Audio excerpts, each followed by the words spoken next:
ያሉ እነኚህ ወጣቶች ናቸው ግንባራቸውን ተመተው ያለቁት። ለአንድ ወር ሰልፍና ከቤት ውጭ የሚደረግ ህዝባዊ ስብሰባ የተከለከለ መሆኑን በዚህ አጋጣሚ ለማሳወቅ ወዳለሁ። ገዢው ኢህአዴግ እንከን የለሽ ዴሞክራሲያዊ ምርጫ ለማካሄድ ቃል መግባቱን ተከትሎ ተቃዋሚዎች ጥምረት ፈጥረው የተካሄደው ምርጫ ቃል እንደተገባለት ሳይሆን ቀውስን አስከትሎ ነበር የተጠናቀቀው። ኢትዮጵያም ወደ ዴሞክራሲ ልታመራ የምትችልበት እድል ጨንግፎ ኢህአዴግ ሁሉን ተቆጣጥሮ ወደ በለጠ ፈላጭ ቆራጭነት አመራ። ከዚያም በኋላ ህዝቡ ነፃና ዴሞክራሲያዊ ምርጫ እንደናፈቀ 2 አስርተ ዓመታት አለፉ። 1997 ዓ.ም በኢትዮጵያ የዘመን መቁጠሪያ ላይ ያለ ጊዜ ብቻ አይደለም። ዓመቱ በኢትዮጵያ የፖለቲካ ታሪክ ውስጥ አበይት ሁኔታ ከተከሰተባቸው ዓመታት ውስጥ ተጠቃሹ ነው። ከ1966ቱ አብዮት ከ1983ቱ የመንግስት ለውጥ ጋር ባይስተካከልም 97 ራሱን የቻለ የታሪክ ጥፋት ነው። ከ20 ዓመታት በፊት በወርሃ ግንቦት 1997 ዓ.ም በአገሪቱ ታሪክ ያልታየ እንዲሁም ያልተደገመ ጠቅላላ ምርጫ ተካሄደ። የኢትዮጵያ ህዝቦች አብዮታዊ ዴሞክራሲያዊ ግንባር ኢህአዴግ ስልጣን ከያዘ በኋላ የተካሄደው ይህ ሶስተኛው አጠቃላይ አገራዊ ምርጫ ነው። ምርጫ 97 ቀደም ብለው ከተካሄዱት ምርጫዎች በመራጮች ብዛት የላቀም ነበር። በ1987 እና በ1992 በተካሄዱት ምርጫዎች የተመዘገቡት መራጮች ቁጥር ከ21 ሚሊዮን በላይ ሲሆን በ97 የተመዘገቡት ደግሞ 27.3 ሚሊዮን ነበር። ከ20 ዓመታት በፊት የተካሄደው ምርጫ ከቀድሞዎቹ የሚለየው ግን በመራጮች ቁጥር ብቻ አይደለም። ምርጫ 97 ብዙሃንን ስሜታዊ ያደረጉ ብዙ ተስፋና ፍራቻ የነገሰበት ነበር የሚለው ጦማሪውና የሰብአዊው መብት ተሟጋቹ በፍቃዱ ኃይሉ በኢትዮጵያ ለመጀመሪያና ለመጨረሻ ጊዜ ዴሞክራሲያዊ ፉክክርና የምርጫ ሂደት ያየነው ያኔ ነው ሲል የምርጫ ሂደቱን ያስታውሳል። በሃርቫርድ ዩኒቨርሲቲ የሰብአዊ መብቶች ፕሮግራም ተባባሪ ዳይሬክተር የሆኑት ዶክተር አባድር ኢብራሂም በበኩሉ ምርጫ 97 በኢትዮጵያ የምርጫ ታሪክ ውስጥ በጣም ዴሞክራሲያዊ ምርጫ ነበር ይላል። የታሪክ ተመራማሪው ጃን አብኒክ ምርጫ 97ን ሲገልጹት ምርጫው ምንም እንኳን አወዛጋቢና ጉድለት የነበረበት እንዲሁም ለተቃዋሚዎች ትልቅ ስኬት ያስገኘ ቢሆንም አጠቃላይ የዴሞክራሲ ሂደቱን ቀውስ ውስጥ ከቷል ይላሉ። ፕሮፌሰር አብኒክ የዴሞክራሲ ሂደቱን ቀውስ ውስጥ ከቷል ሲሉ ድህረ ምርጫ የተስተዋለውን አፈና፣ አመጽና የመንግስትን አምባገነናዊ አውቶሪታሪያን አገዛዝ በመጥቀስ ነው። ፕሮፌሰሩ አክለውም በ1997 ዓ.ም የተካሄደው ምርጫና ያስከተለው ውጤት በኢትዮጵያ የፖለቲካ ስርዓት ውስጥ ትልቅ ችግር እንዳለ አሳይቷል ይላሉ። ከአፄ ኃይለ ሥላሴና ከወታደራዊ ስርዓት በኋላ ማዕከላዊ አምባገነንነት ሴንትራሊስት አውቶሪታሪያኒዝም አልጠፋም።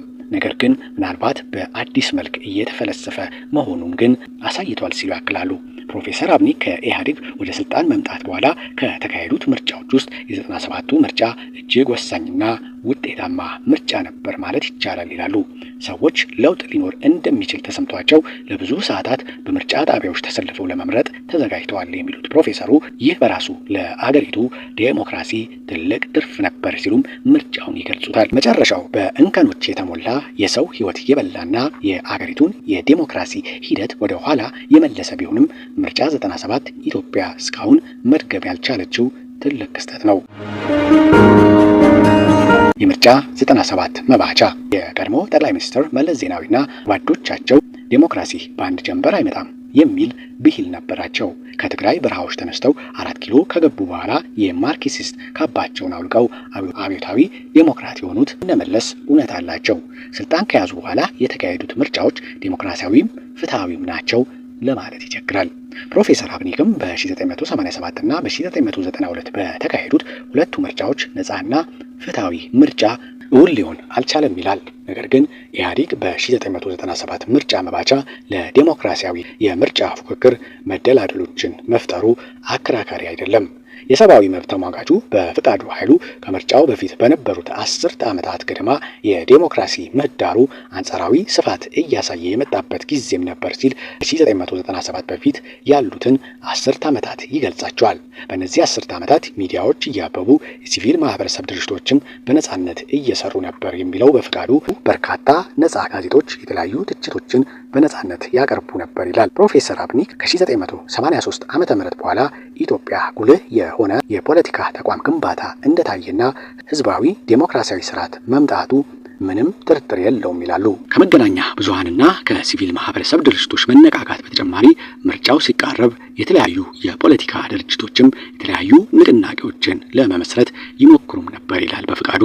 ከ1997 በፊት በነበሩት ሁለት ምርጫዎች በጣም በርካታ የፖለቲካ ፓርቲዎች እንደነበሩ የሚያስታውሰው በፍቃዱ የፓርቲዎች መብዛት ተቃዋሚዎቹን የሚደግፉ ሰዎችን ድምጽ ስለሚከፋፍሉ ለገዢው ፓርቲ አድቫንቴጅ ይሰጣሉ ይላል በፍቃዱ። አክሎም ያኔ ግን በድንገት የተፈጠረው ቅንጅት ለአንድነትና ለዲሞክራሲ እንዲሁም ደግሞ ሌላኛው አማራጭ የነበረው የኢትዮጵያ ዴሞክራሲያዊ ኃይሎች ህብረት በኢህአዴግ አንጻር ቆሙ ሲል ያስታውሳል። ሚያዝያ 29 1997 ዓ.ም መስቀል አደባባይ ገዢው ፓርቲ የምርጫ መለያ የሆነው የንብ ምስል የታተመበት ቲሸርት በለበሱ ሰልፈኞች ተሞልቷል። የወቅቱ ጠቅላይ ሚኒስትር መለስ ዜናዊ ማዕበል ሲሉ የጠሩት ሰልፍ የተካሄደው ለገዢው ፓርቲ ኢህአዴግ ድጋፍ ለማሳየት ነበር። በማግስቱ ይህን የቅዳሜውን ሰልፍ የሚያስንቅ ሰልፍ በዚያው በመስቀል አደባባይ ተካሄደ። ሚያዝያ 30 1997 ዓ.ም የተካሄደውን ሰልፍ የጠራው ተቃዋሚው ቅንጅት ለአንድነትና ለዲሞክራሲ ነበር። በተቃዋሚ ፓርቲ የተደረገው የሚያዝያ 30ው ሰልፍ ላለፉት 20 ዓመታት አልተደገመም።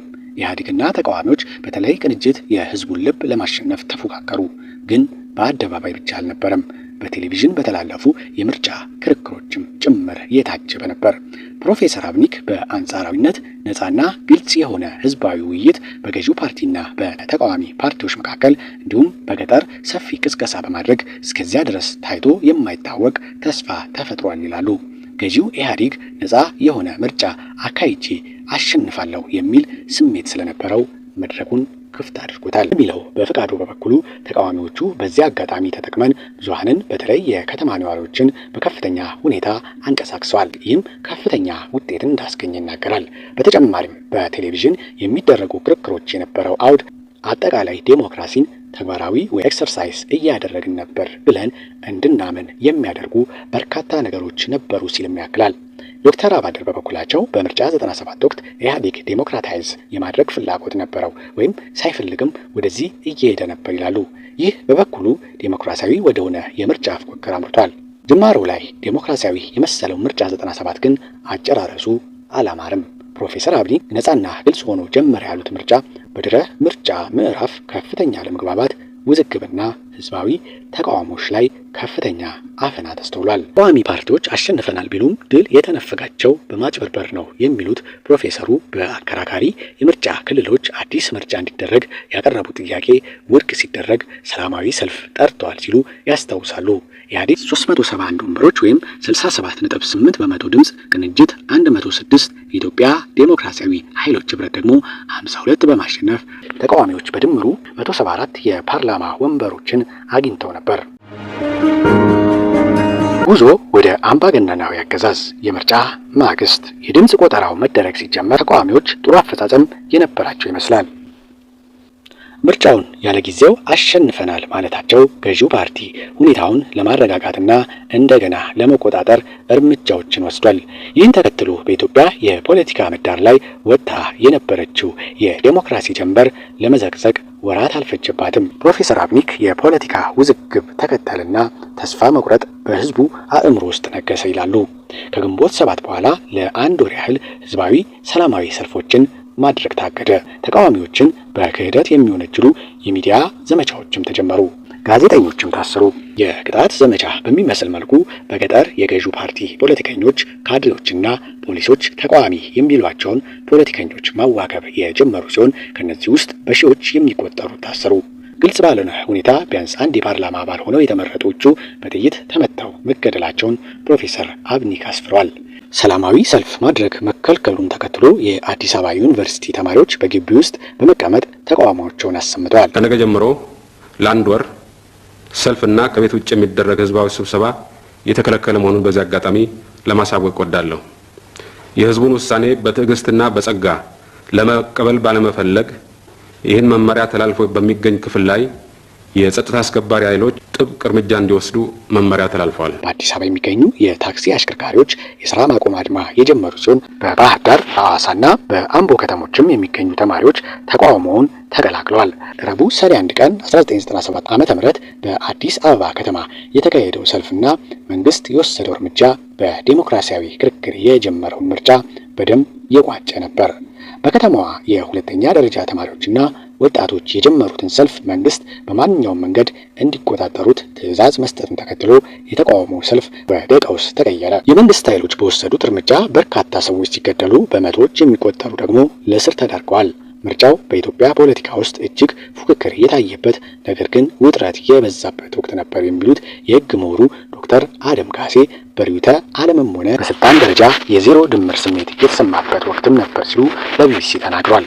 ኢህአዴግም ሆነ ተቃዋሚ ፓርቲዎች ፍረጃ ውስጥ ገቡ፣ ምርጫውንም ሁሉንም ማሸነፍ ፈልጉ ሲሉ ያክላሉ። ስለዚህም የማሸነፍ ወይም የመሸነፍ እድሉ ከፍተኛ ነበር። ይህም ከምርጫው ቀን በኋላ ለተፈጠረው ሁከት መነሻ ፈጥሯል ሲሉ ውዝግቡን ተከትሎ የመጣውን ቀውስ ያብራራሉ። ጦማሪው በፍቃዱ ኃይሉ በበኩሉ ድህረ ምርጫን ተከትሎ የመጣው ሁከትና ቀውስ የኢህአዴግ ድንጋጤ ውጤት ነው ይላሉ። ኢህአዴግ ከምርጫው በኋላ ያሳየው ባህሪ ጸረ ዲሞክራሲያዊ መሆኑንም ያክላል። ከዚህ በኋላ በተቃዋሚዎች ላይ ያደረጉትን አፈና የሚያስተባብሉት ለሰላም ሲባል የተደረገ ነው ብለው ነው። ምንም ማስተባበያ ቢሰጡና ከዚያ በኋላ ህዝቡን መቆጣጠር ቢችሉም በወቅቱ የተፈጠረባቸው ድንጋጤና ከስልጣን ሊያወርዱን ነበር የሚለው እምነት በጣም አስደንግጧቸው ጭቆና ውስጥ ገቡ ሲል ያብራራል። ለዚህም በማሳያነት የሚጠቅሰው ከምርጫው 3 ዓመታት በኋላ በፓርላማው የወጡትን ህጎች ነው።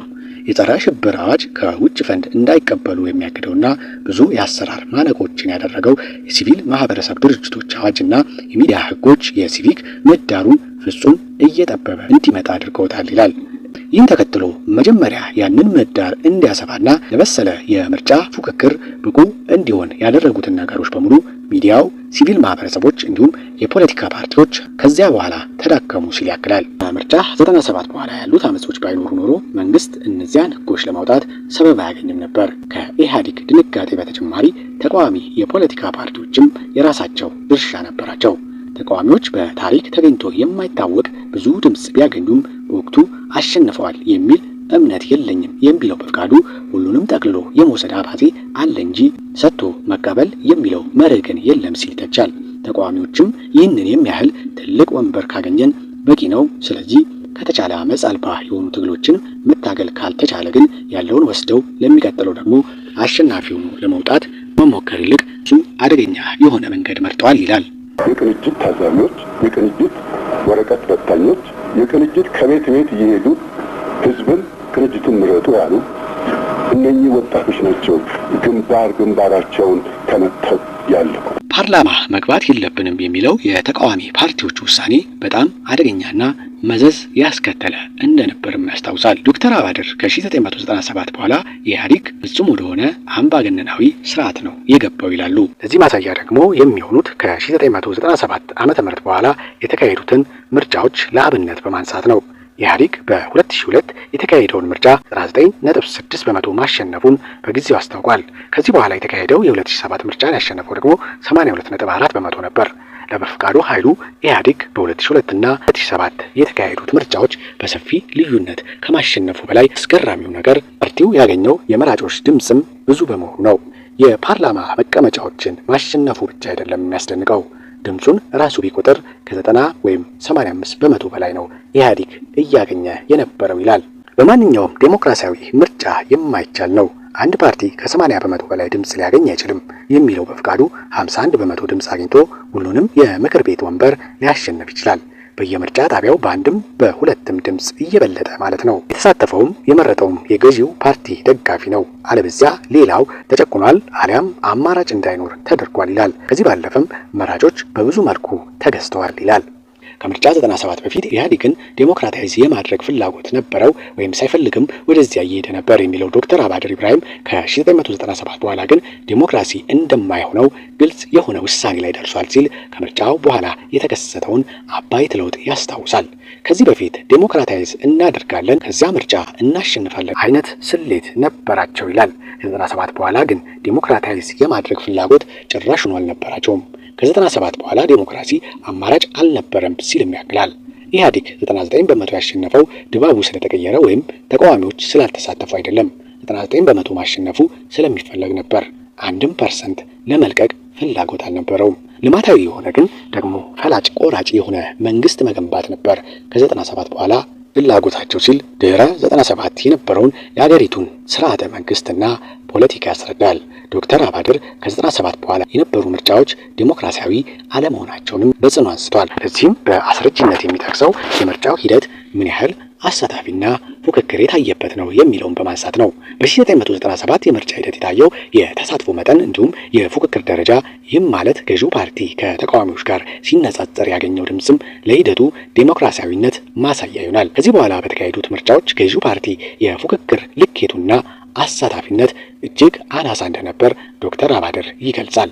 ባለፉት 20 ዓመታት ሊደገም ያልቻለ የምርጫ ሂደት በመጪዎቹ ዓመታትም የመድገም እድሉ አጠራጣሪ ነው። በፍቃዱ ኃይሉ ቅድመ 97 የነበሩት የሲቪክ ምህዳሩና የሚዲያ ምህዳሩ በጥቅሉ አሁን የሉም። ስለዚህ በሚቀጥለው ምርጫ የ97ን የሚመስል ነገር እናያለን የሚል ተስፋ ጭራሹኑ የለኝም ይላል።